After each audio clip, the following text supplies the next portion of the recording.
Assalamualaikum sahabat Fokus Kisah. Semoga kalian dalam keadaan sehat walafiat.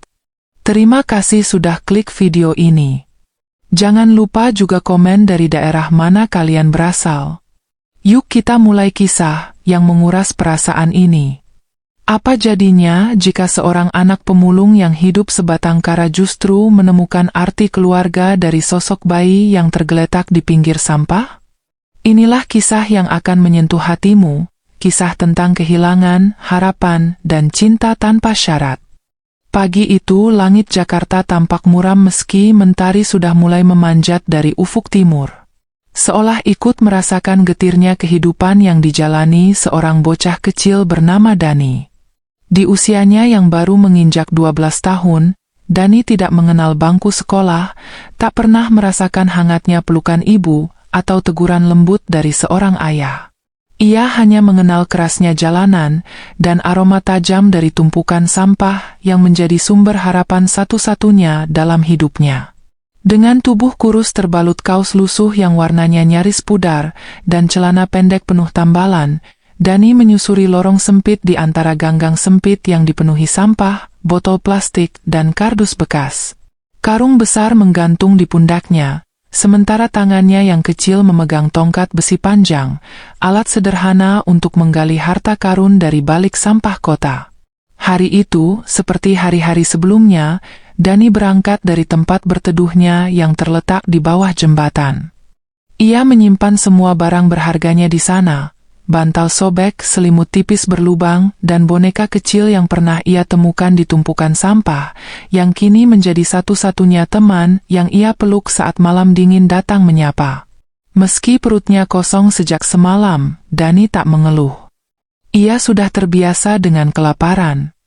Yang terpenting baginya, ia harus mendapatkan cukup barang bekas hari ini, agar bisa menjualnya dan membeli sedikit nasi bungkus untuk malam nanti. Dengan langkah cepat namun hati-hati, Dani menelusuri setiap sudut kota, matanya tajam mencari botol, kaleng, atau plastik bening yang masih bisa ditimbang di pengepul. Namun, pagi itu berbeda. Di sebuah tikungan kecil yang jarang ia lewati, Dani dihentikan oleh suara lirih yang sangat asing di telinganya. Awalnya, ia mengira itu suara anak kucing yang tersesat, tapi suara itu begitu lembut dan memilukan. Tangisan itu datang dari balik tumpukan kardus besar di dekat bak sampah yang penuh dengan lalat dan bau busuk menyengat. Penasaran, Dani mendekat perlahan. Jantungnya berdegup cepat, dan rasa takut mulai merayap di dadanya. "Apa itu?" bisiknya lirih sambil menyingkirkan beberapa kardus yang mulai lembab terkena air hujan semalam.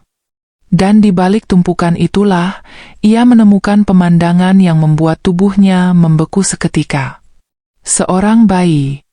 Ya, seorang bayi mungil, masih merah, tergeletak tak berdaya hanya dengan sehelai kain lusuh yang nyaris tak menutupi tubuhnya. Kulitnya pucat, tangannya mungil menggenggam udara kosong, dan matanya terbuka sedikit, seolah meminta tolong. Tangisan lirihnya begitu lirih, seakan tenaga untuk menangis pun sudah hampir habis. Dani terdiam. Matanya membelalak, tubuhnya gemetar hebat. Dalam hatinya, perasaan marah, takut, dan iba bercampur jadi satu. "Siapa yang tega?" gumamnya dengan suara tercekat. Ia berlutut, menyentuh dahi bayi itu dengan punggung tangannya. Dingin. Dingin sekali. Astaga, dia bisa mati kedinginan di sini. Tanpa berpikir panjang, Dani langsung membuka karung yang menggantung di punggungnya. Ia merogoh bagian dalamnya, mencari tempat yang bersih, meski tahu tak ada yang benar-benar bersih di dalam karung itu.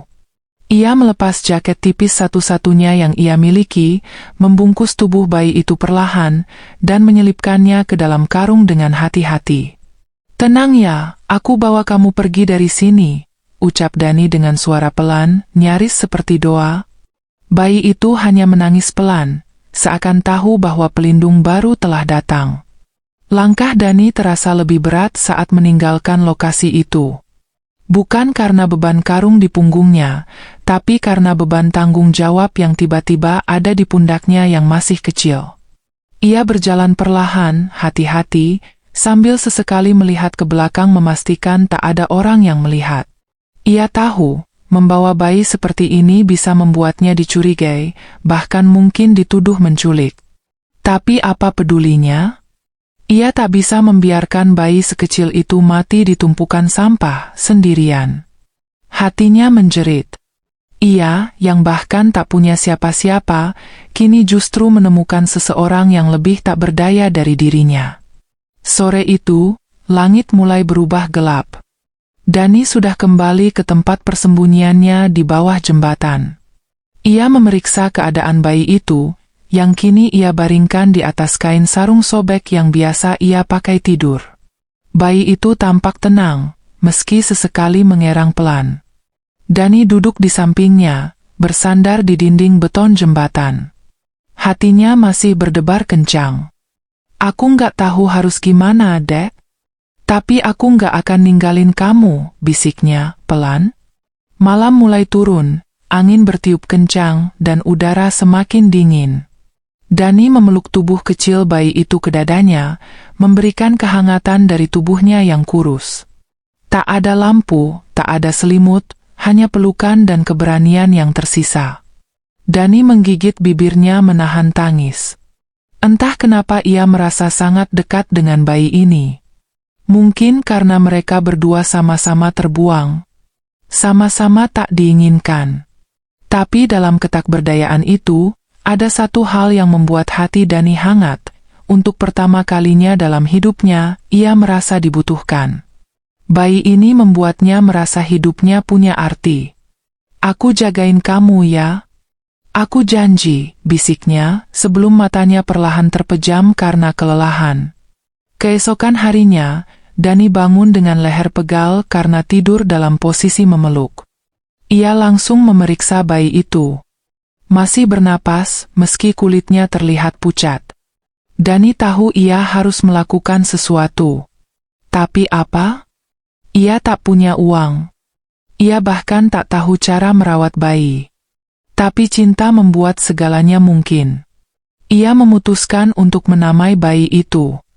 Namamu Raka, ya, ucapnya pelan sambil tersenyum. Artinya cahaya.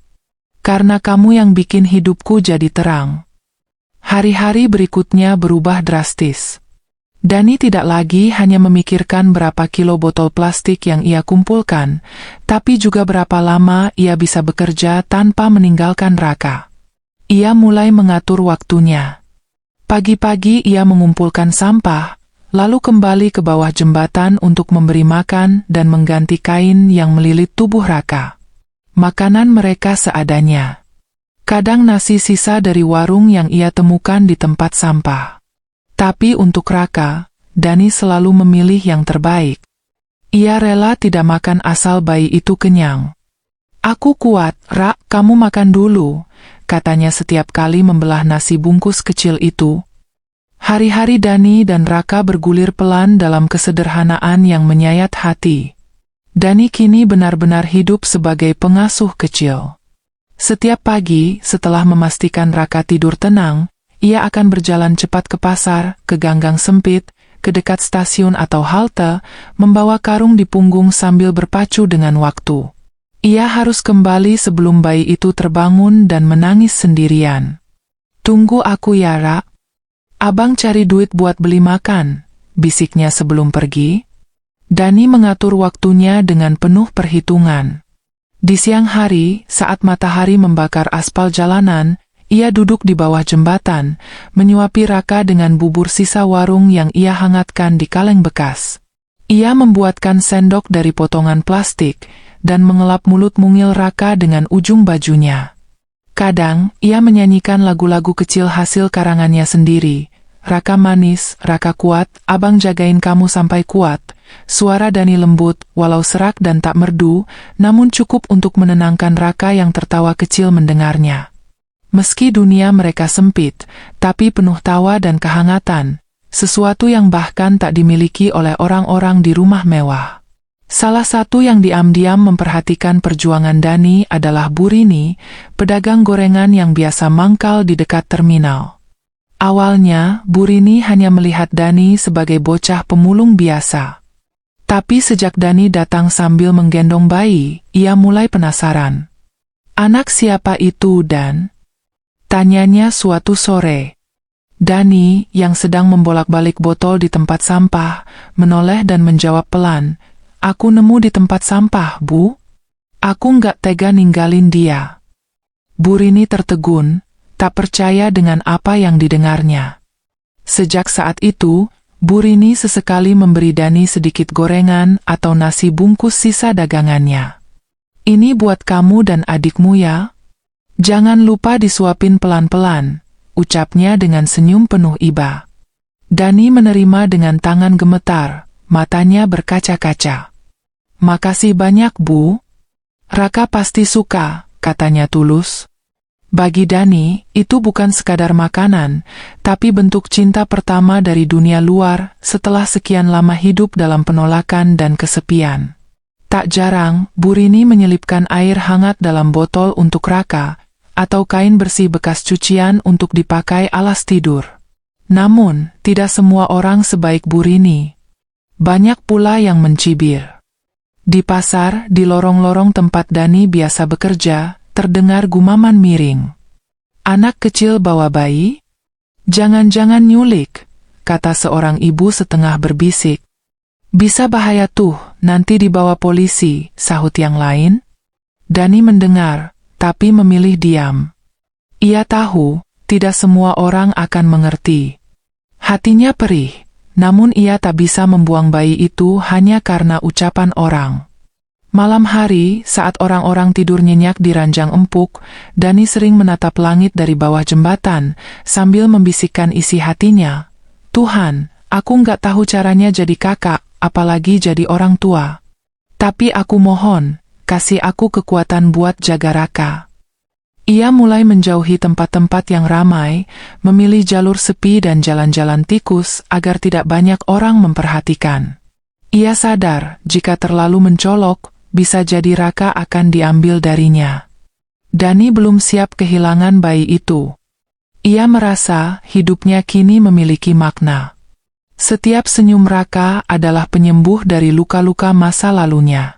Ia tidak bisa lagi membayangkan hidup sendiri. "Kamu rumahku sekarang, Rak.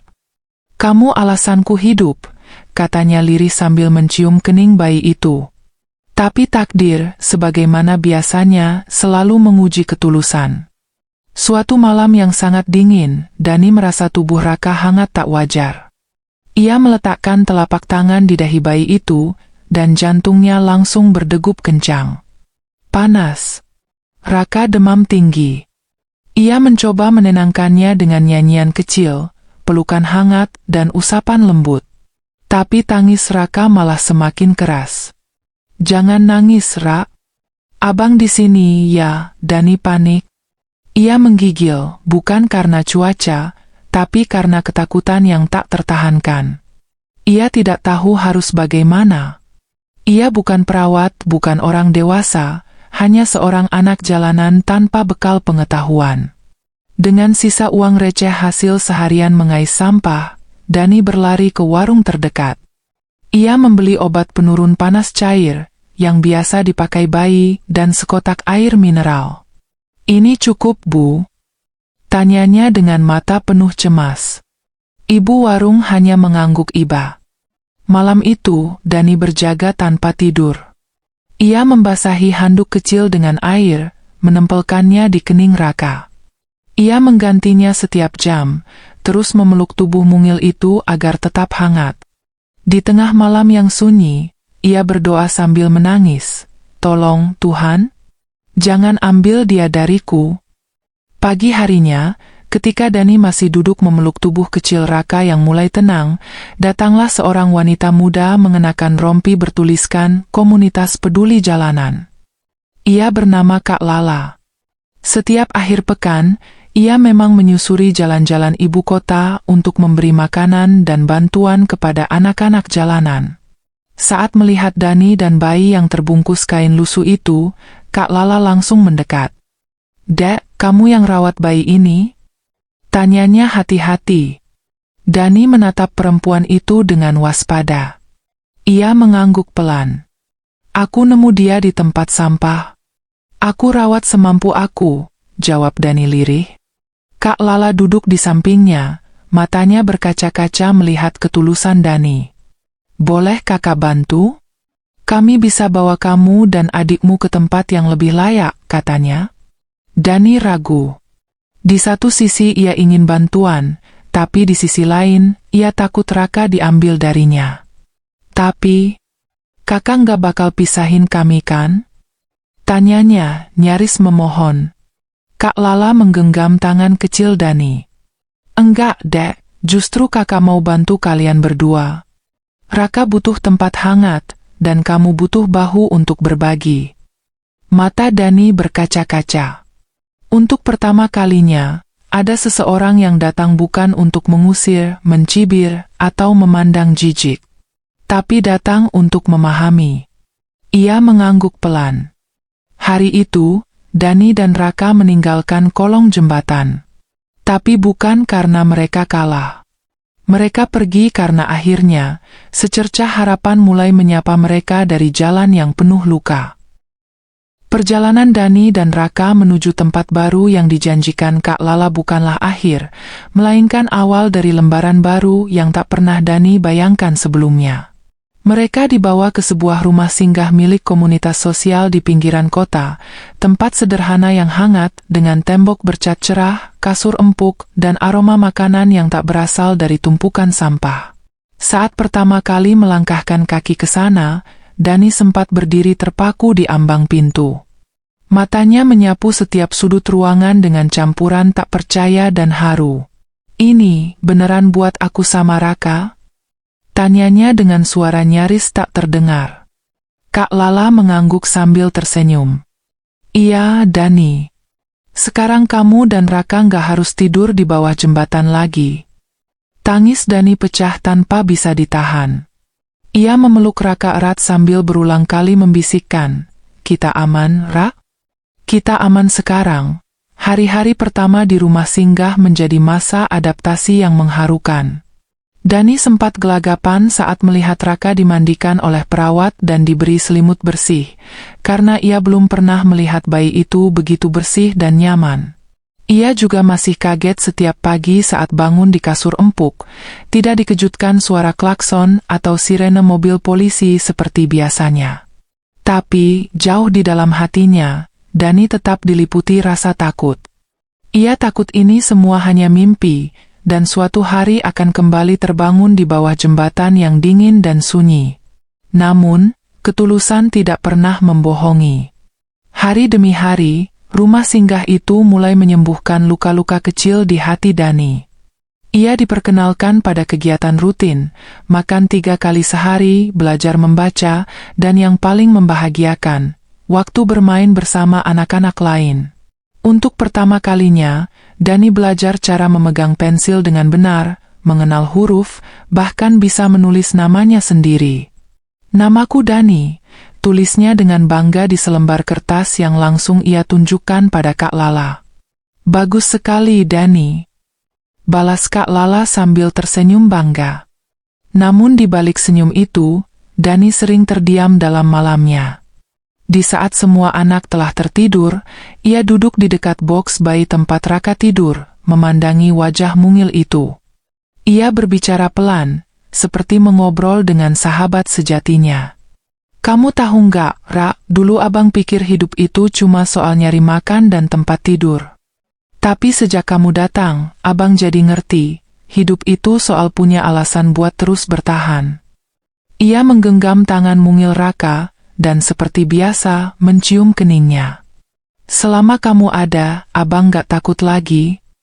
Suatu hari, pihak komunitas mengusulkan agar Raka diadopsi oleh keluarga asuh yang lebih mampu secara finansial. Dani sontak panik. Ia langsung berlari ke ruang tengah, memeluk Raka dengan penuh pelindungan, matanya tajam memandang siapapun yang berani mendekat. "Jangan bawa dia pergi dari aku," teriaknya histeris. Kak Lala buru-buru menghampiri, menenangkan Dani dengan pelukan erat. Dani, dengarkan dulu. Tidak ada yang ingin mengambil Raka darimu. Kami hanya ingin yang terbaik buat kalian berdua. Dani menatap Kak Lala dengan air mata yang menetes deras. Tapi aku yang nemuin dia. Aku yang jaga dia waktu semua orang buang muka. Aku tahu aku cuma anak kecil, tapi aku nggak akan ninggalin dia. Kak Lala mengangguk pelan, membelai rambut Dani yang kusut. Justru karena kamu sayang sama dia, kamu harus tetap kuat dan sehat, dan kami nggak akan pisahkan kalian. Tapi kamu juga harus mau belajar, supaya bisa jadi orang yang lebih siap jagain Raka. Kata-kata itu menancap dalam hati Dani. Ia tahu jika ingin tetap bersama adik kecilnya, ia harus berubah. Bukan jadi pemulung kuat, tapi jadi sosok dewasa yang bertanggung jawab. Sejak hari itu, Dani belajar lebih giat. Ia mulai mengikuti pelatihan keterampilan dari komunitas, mengenal komputer dasar, belajar merakit mainan dari barang bekas, bahkan kadang membantu membuat konten video untuk kanal komunitas mereka. Salah satu video yang viral adalah saat Dani membacakan cerita pengantar tidur untuk Raka dengan suara terbata-bata namun penuh cinta. Banyak orang menonton dan menangis. Komentar mengalir deras. Anak sekecil ini sudah lebih dewasa dari kebanyakan orang dewasa, atau kisah Dani dan Raka membuka mata saya tentang arti kasih sayang sejati. Dani tak pernah peduli pada viral atau tidak. Yang ia tahu, malam-malamnya kini penuh warna. Ia akan duduk di samping box Raka, bercerita tentang hari itu. Tadi aku belajar cara bikin robot kecil, Ra. Besok kita bikin bareng ya. Raka hanya bisa tertawa kecil atau menggeliat, tapi Dani merasa mereka sedang berbicara dari hati ke hati. Tak jarang, ia mencium ujung jari mungil Raka sambil berbisik, "Kamu hadiah paling besar dari Tuhan buat abang." Namun hidup tidak selalu tenang. Suatu pagi, seorang wanita datang ke rumah singgah dengan wajah gelisah. Ia membawa surat kelahiran dan beberapa bukti bahwa ia adalah ibu kandung Raka. Dani yang mendengar kabar itu langsung gemetar. Dunia yang ia bangun dengan air mata dan ketulusan seolah hendak runtuh dalam sekejap. Ia berlari memeluk Raka, tubuhnya gemetar hebat. "Enggak, jangan bawa dia pergi. Tolong," katanya dengan suara serak setengah menangis. Kak Lala memeluk Dani, berusaha menenangkan. "Kita akan bicarakan baik-baik, ya, tenang dulu." Wanita itu pun duduk bersama pengurus komunitas dan Dani. Dengan air mata berlinang, ia mengaku dulu membuang Raka karena tekanan keluarga dan kondisi mentalnya yang terguncang. "Setiap malam aku mimpiin anak ini, dan Tuhan tunjukkan jalannya buat aku temuin dia kembali," katanya pelan. Dani hanya terdiam, memeluk Raka erat-erat. Setelah perbincangan panjang, keputusan penting pun diambil. Sang ibu akan diberi waktu untuk membuktikan kesiapannya, sementara Dani tetap menjadi bagian dari kehidupan Raka. Bahkan, sang ibu menawarkan Dani untuk ikut tinggal bersamanya jika Dani bersedia. Dani menatap mata wanita itu lama, lalu melihat Raka, dan akhirnya ia berkata lirih, "Asal Raka bahagia, aku rela. Tapi izinkan aku tetap jadi abangnya." Hari-hari setelah keputusan besar itu bukanlah masa yang mudah bagi Dani. Ia berusaha keras menata hatinya, antara ketakutan kehilangan dan harapan akan kebahagiaan Raka. Setiap kali melihat sang ibu kandung datang untuk menjenguk, Dani berusaha ramah, meski matanya tak bisa membohongi rasa cemas. Ia duduk di pojok ruangan, memandangi dari jauh, memastikan bahwa pelukan itu cukup hangat, bahwa senyum sang ibu tidak dibuat-buat. Dalam hatinya, ia terus bertanya, apa benar perempuan itu sudah siap? Apa dia bisa menyayangi Raka sebesar cintaku? Namun, dari hari ke hari, Dani mulai melihat ketulusan di mata sang ibu. Ia datang tak hanya untuk membawa baju baru atau susu formula, tapi juga untuk belajar menggendong, menimang, dan mendengar saran dari para pengasuh. Di suatu sore, Ketika Dani sedang menyuapi Raka, sang ibu duduk di sampingnya dan berkata pelan, "Boleh aku bantu, Dan?" Dani menoleh pelan, lalu menyerahkan sendok dengan tangan gemetar. "Pelan ya, dia suka kalau disuap sambil dinyanyiin," katanya lirih. Untuk pertama kalinya, mereka menyuapi Raka bersama dan Raka tertawa, seakan mengerti bahwa ia kini punya dua pelindung. Seiring waktu, Dani justru menjelma menjadi jembatan bagi cinta yang sempat patah. Ia menjadi alasan sang ibu belajar jadi lebih baik, sekaligus pengingat bagi komunitas bahwa kasih sayang tidak mengenal batas usia. Komunitas pun akhirnya memutuskan bahwa Dani dan Ibu Raka akan diberikan kesempatan untuk tinggal bersama dalam rumah kontrakan kecil, dengan pendampingan dari tim sosial. Dani sempat ragu. Ia duduk berjam-jam memandang langit malam, bertanya-tanya dalam hati, apa ini saatnya aku keluar dari rumah singgah? Keputusan itu tidak mudah. Rumah singgah telah menjadi tempat berlindung, tapi Dani tahu ia harus tumbuh. Ia harus berani memeluk babak baru dalam hidupnya.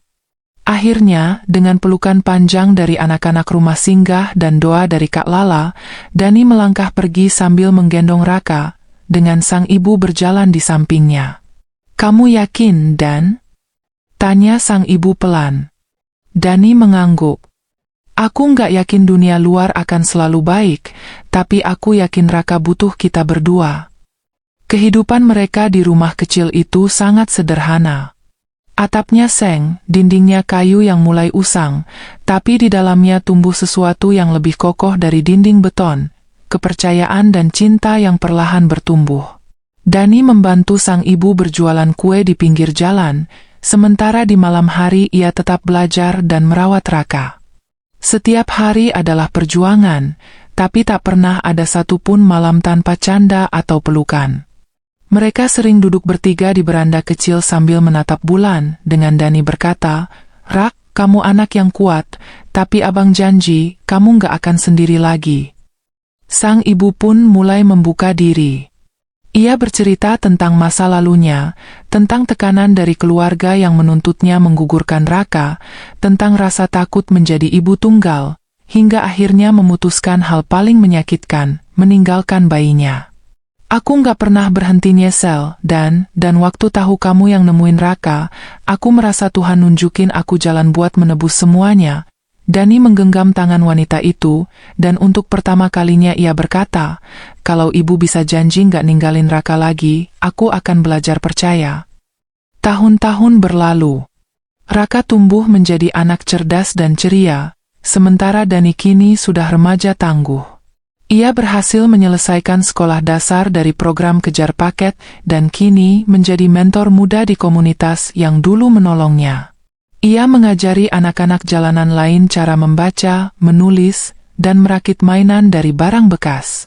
Ia juga sering diundang berbicara di acara-acara sosial sebagai simbol keteguhan dan kasih sayang tak bersyarat.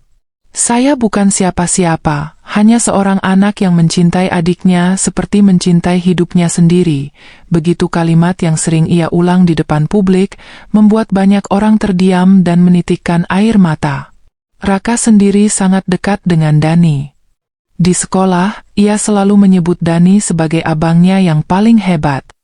Di setiap gambar tugas sekolah, Raka menggambar 3 orang, dirinya, ibunya, dan Dani dengan pelangi di atas kepala mereka. Suatu kali, saat ditanya oleh gurunya, "Kenapa kamu selalu gambar pelangi, Rak?" Ia menjawab polos, "Karena pelangi itu datang setelah hujan, kayak kami." Jawaban itu membuat semua guru terdiam. Dani yang mendengar cerita itu hanya bisa memeluk adiknya dengan mata basah. Kini, meski hidup mereka belum sempurna, Dani tidak pernah merasa kekurangan. Ia telah menemukan segalanya dalam diri Raka, sebuah alasan untuk hidup, sebuah arah untuk melangkah.